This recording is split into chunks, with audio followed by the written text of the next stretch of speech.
Bons tempos. Como o passado era bom, naquele tempo eu era feliz e não sabia. Quem nunca se pegou dizendo essas frases?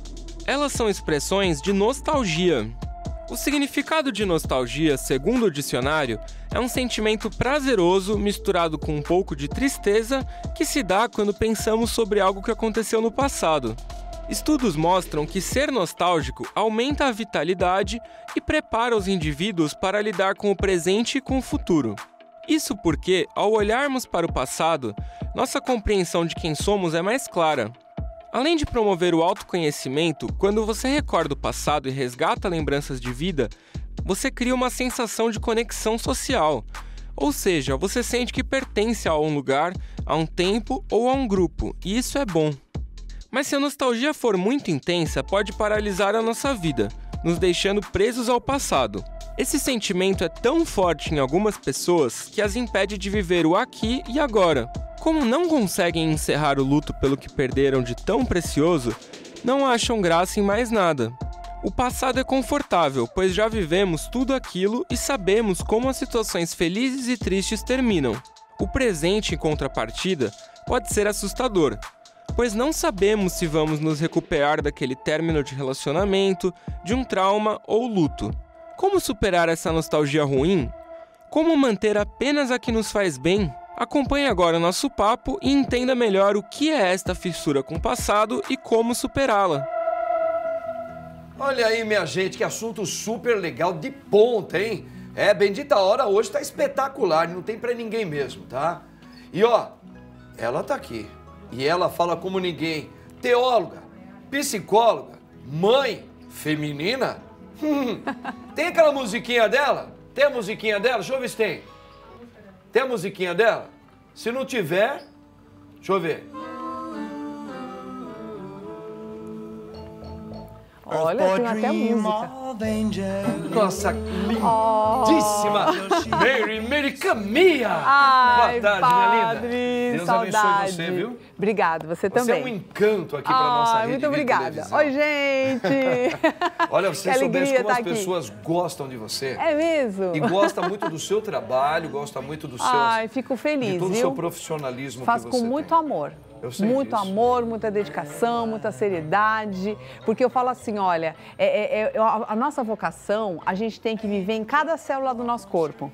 Como você é padre e vive essa coisa, o tempo todo você é padre. Claro. Tá sempre pensando nisso, tá sempre falando coisas assim. Eu também, como psicóloga, tudo que eu leio é relacionado às pessoas, tudo que eu faço, eu tenho essa dedicação e é um prazer isso, é gostoso. Então, aproveitando a minha querida Mary Camilla, lindinha, não tem pra ninguém, é a nossa oriental mais bonita do mundo. Meirinha, olha, esse tema de hoje, nessa nostalgia misturado um pouco com melancolia, como é que a gente pode entender, por exemplo, a saudade, já vamos colocar assim, né? A gente vive muito de um saudosismo. Muitas pessoas... É um saudosismo. Saudosismo. Tem muitas coisas no passado que foram brilhantes, elas nunca mais serão esquecidas. E muitas delas nós vivemos. Isso. E foram Aliás, únicas. aquelas coisas todas, Michael Jackson, Elvis Presley. Ai, que maravilha. Não é? Led Zeppelin. O Barba ama essas coisas Eu também gosto. Então, são coisas que não voltam mais e fica aí na história. Mas o homem e a mulher, ele precisa entender que o hoje faz parte da vida. O progresso também faz parte da vida, então a gente precisa trabalhar tudo isso. A saudade é uma emoção positiva? É porque você consegue reviver momentos bons. Normalmente a gente tem saudade do que foi bom, não é verdade? Então você vai falar assim, eu tenho saudade do meu pai, eu tenho saudade do meu avô, eu tenho saudade daquela época que eu fui feliz. Então a saudade é o amor que fica, é o amor que fica das experiências. Então, a saudade é, sim, algo positivo. Agora, quando você tem o apego ao passado, aí sim já entramos lá numa nostalgia, numa melancolia, porque no caso da melancolia, por exemplo, é como se eu perdesse alguma coisa. Por exemplo, isso pode se dar em qualquer área da vida. Eu posso ter perdido uma pessoa amada, perdido uma competência, perdido uma identidade. Por exemplo, vamos supor que eu tenha sofrido um acidente. E aí aí não consigo mais andar, por exemplo. Perfeito. E aí eu fico assim, ai, porque eu andava e agora eu não tenho mais isso. Eu era feliz, agora eu não consigo isso, agora eu não mais vou andar. mais poder viver a vida. Eu enxergava, agora eu não enxergo mais. Eu era inteligente quando eu era pequena e agora eu perdi essa espontaneidade, essa inteligência, essa coisa toda. Então, às vezes, durante a nossa evolução, a gente vai ter momentos que às vezes são muito significativos. Às vezes a pessoa fez muito sucesso quando era pequeno e hoje na vida adulta já não faz mais. Então, assim, aí a pessoa fica apegada a uma ideia ou alguma experiência, alguma competência ou até mesmo um luto, né, de alguma pessoa. Então, ela perde aquilo e ela não consegue mais viver a vida sem aquilo. Ou seja, existe um apego a essa ideia, percebe? Então, aí sim nós temos uma paralisia do momento presente que vai comprometer todo o futuro dessa pessoa, porque ela passa a viver olhando para trás. Sim. Então, ela não consegue, neste apego, viver um luto, porque o luto é justamente esse desapegar das coisas que passaram e que não são mais possíveis de serem vividas nesse momento. Energeticamente, padre, funciona mais ou menos assim. Quando nós amamos uma pessoa, nós jogamos essa energia do amor e ela tem um fim. E aquele ser que nós amamos, ele retribui aquilo ali pra gente e fica um ciclo que se retroalimenta. Por exemplo, toda vez que eu venho aqui e encontro essa família maravilhosa, a gente se abraça, a gente troca essa energia gostosa, então a gente fortalece o vínculo da amizade e do amor. Então, existe essa troca aqui. É como se fosse uma troca de energias, Exato. Né? Eu te dou energia, Exato. você fica feliz, amor você é uma me energia. dá energia e a gente vai vivendo Quando isso. eu perco alguma coisa, eu não consigo mais alimentar aquilo, eu também não consigo mais, pela experiência, ser alimentado por aquilo. Então, eu fico gerando uma energia que não tem um fim. Porque eu não consigo mais viver aquilo. Agora, Miriana, então aqui cansa. Agora, diante disso que você está falando, a gente pode até esbarrar um pouquinho também dentro da própria teologia, na espiritualidade. Sim. Porque, por exemplo, o nosso Senhor nos disse, em tudo dai graças, né? Ou em tudo que lhe acontecer é graça. Você fala, mas tudo que me acontecer é graça? Tudo que te acontecer, mas não é graça quando você nasce o teu filhinho, seu primeiro, nasceu seu segundo. É graça quando você conseguiu comprar uma casa sua. Sim. É graça quando você viu a tua neta, teu filho se formar. Mas é uma questão de trabalhar isso por dentro. É graça também um momento de perda para que você saia muitas vezes de um estilo de vida muitas vezes preso ou egoísta. Perfeito. Seria uma maneira de um amadurecimento também. Então não deixa de ser graça. A vida é como um jogo, você precisa saber ganhar e perder. Então, assim, nós aqui do Ocidente, nós gostamos muito de começar ciclos, mas a gente não sabe terminar. Então, a gente comemora o nascimento, mas a gente não sabe lidar com o luto.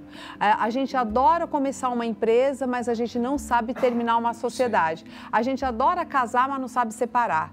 Então, assim, nós começamos muito bem os nossos ciclos, mas a gente não sabe fazer o término do ciclo. E a maturidade é você também saber fechar ciclos de uma forma positiva. E a gente faz vários fechamentos de ciclos, por exemplo, quando você sai de um emprego, quando você termina um relacionamento, quando alguém morre, quando você termina realmente um projeto. Quando você sozinho tem que sair de casa para arrumar emprego. Perfeito. Que a mãe e o pai não vai ter mais do seu lado, essas coisas todas. Então isso é um amadurecimento. Agora, tá legal, mas nós temos aqui um VTzinho que vai completar o que você está colocando para todos nós aqui. Dá uma olhadinha aí, ó. Durante uma experiência de nostalgia, a pessoa pode relembrar-se de eventos passados com ternura e enxergar mais aspectos positivos agora do que percebeu quando estava vivenciando a situação. Isso deixa muitas pessoas sentimentais e alegres, mas junto com a alegria também podem se misturar outras emoções menos agradáveis, como a tristeza e o anseio de que certas experiências ainda pudessem ser repetidas. Então, olha que interessante, né, o que ele fala. O passado, para que ele serve? Para aumentar nossa sabedoria. Então, a pessoa que consegue olhar para o passado e retirar dela o que foi aprendido. Então, a gente faz uma análise daquilo que foi bom ou não. O grande problema hoje, padre, é que nós estamos perdendo uma faculdade mental que é da intuição. Dentre essas habilidades da intuição, você tem capacidade de meditação sobre as situações da vida, reflexão, refletir sobre a vida, contemplação da vida, e tudo isso vai nos dar essa sabedoria.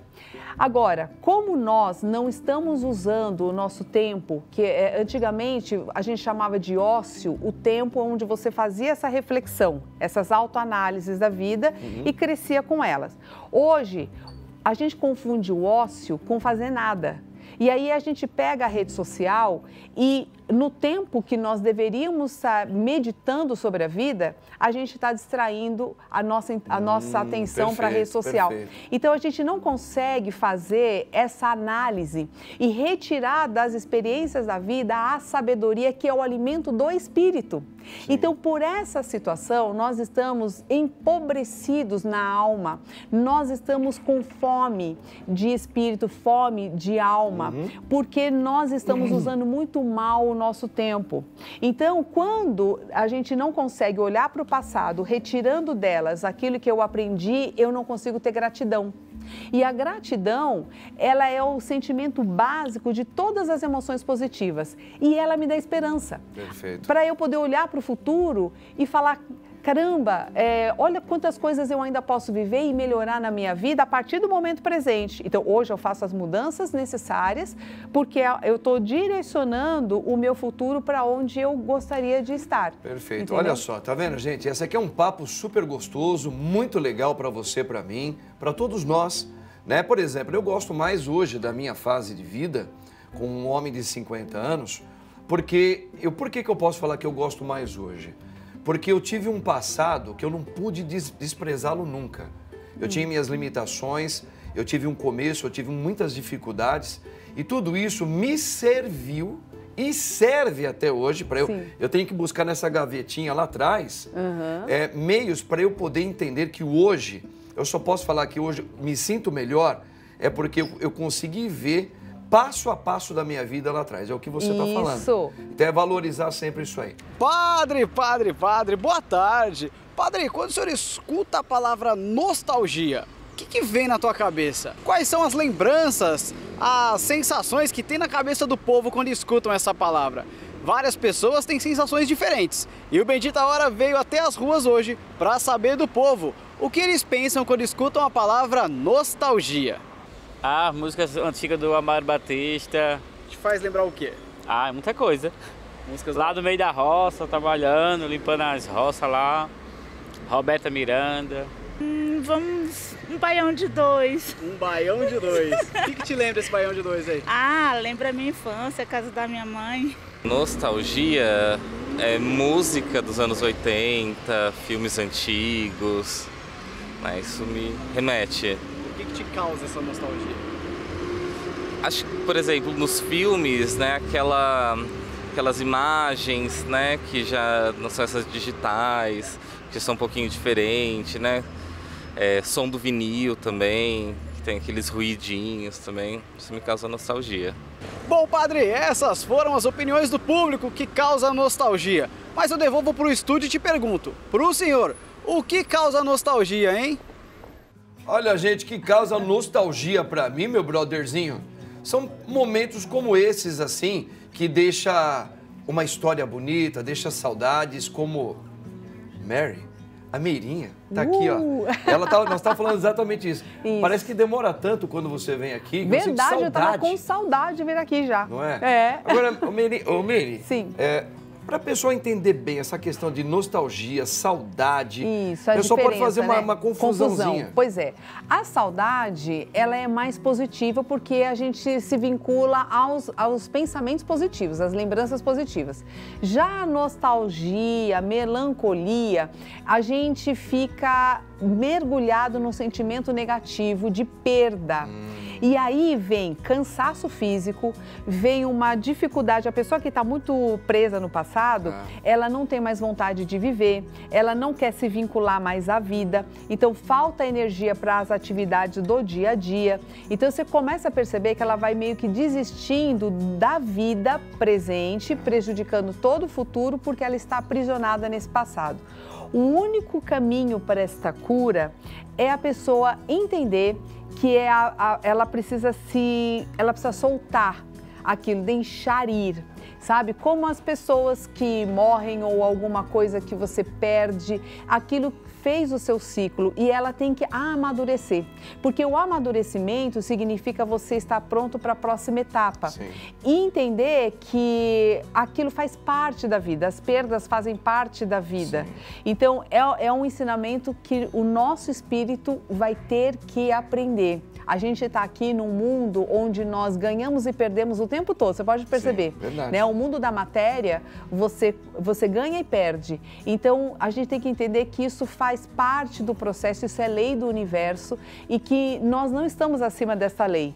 Ou a gente aprende a fazer isso e evoluímos como espírito, ou então a gente se recusa a amadurecer. E recusa a viver, porque é o processo natural da vida, né? Continuar, né? A gente precisa sempre estar aberto à continuidade da vida, sempre com um olhar lá atrás, mas sempre também com o outro lá na frente, né? Buscando lá na frente. Porque existem coisas que a gente não pode abandonar, que são os nossos valores.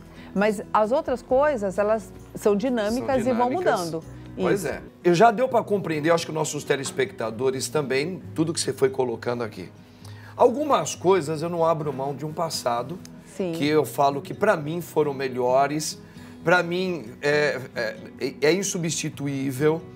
E claro, com as coisas novas que tem, eu respeito, mas eu continuo sempre dizendo, para mim, aquilo que foi feito no passado foi melhor. Isso é uma coisa que tem que ser respeitada. Sim. Isso não tem nada a ver com nenhum tipo de doença. Não, não. Principalmente porque o nosso passado nos constrói.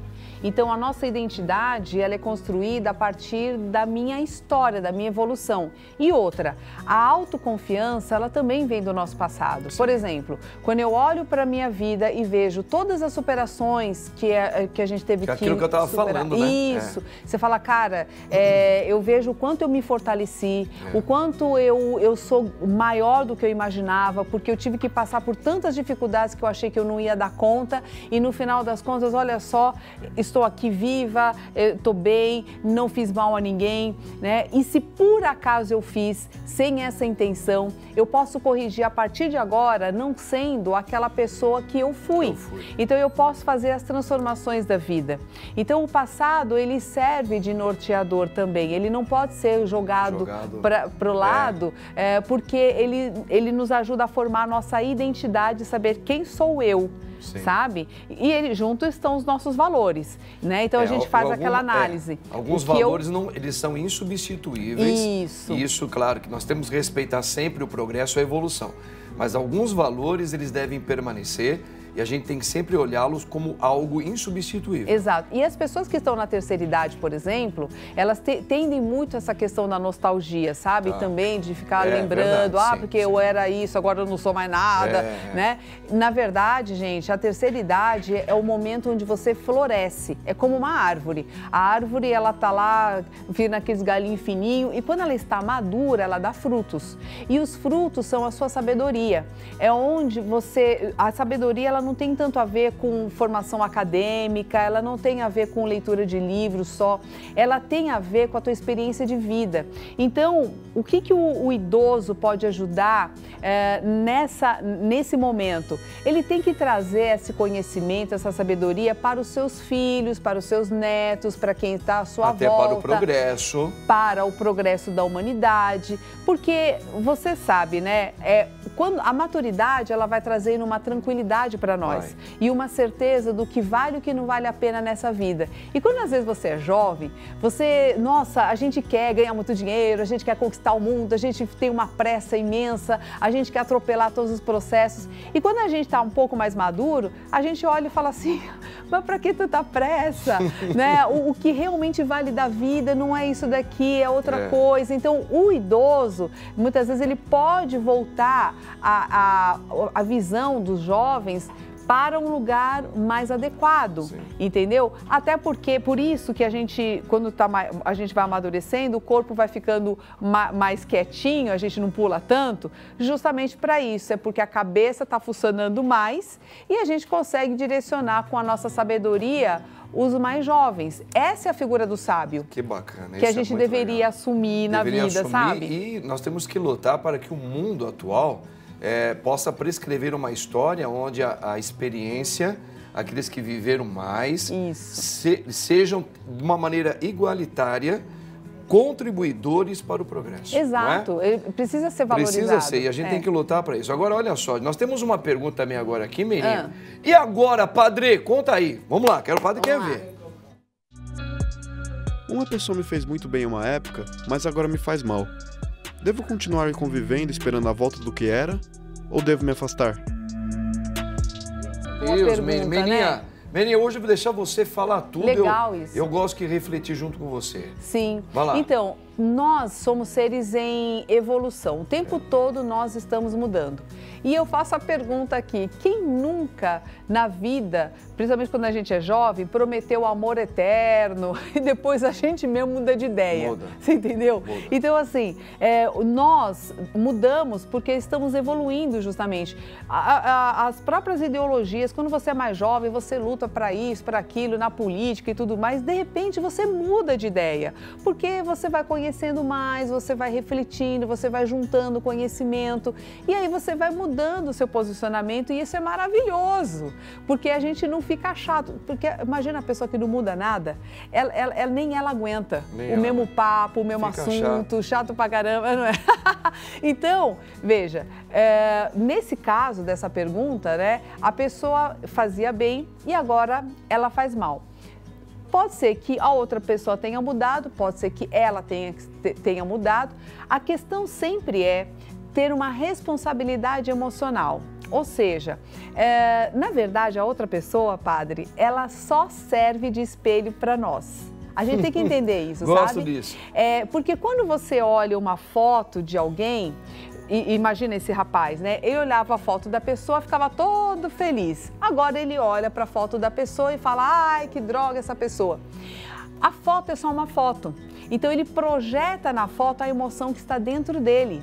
Então, a gente não percebe, a gente acha que é o outro que está fazendo um inferno na nossa vida. Mas, na verdade, somos nós que projetamos no outro e nas situações da vida e percebemos isso de forma diferente. Então, o segredo, meus queridos amigos, é trabalhar a sua percepção.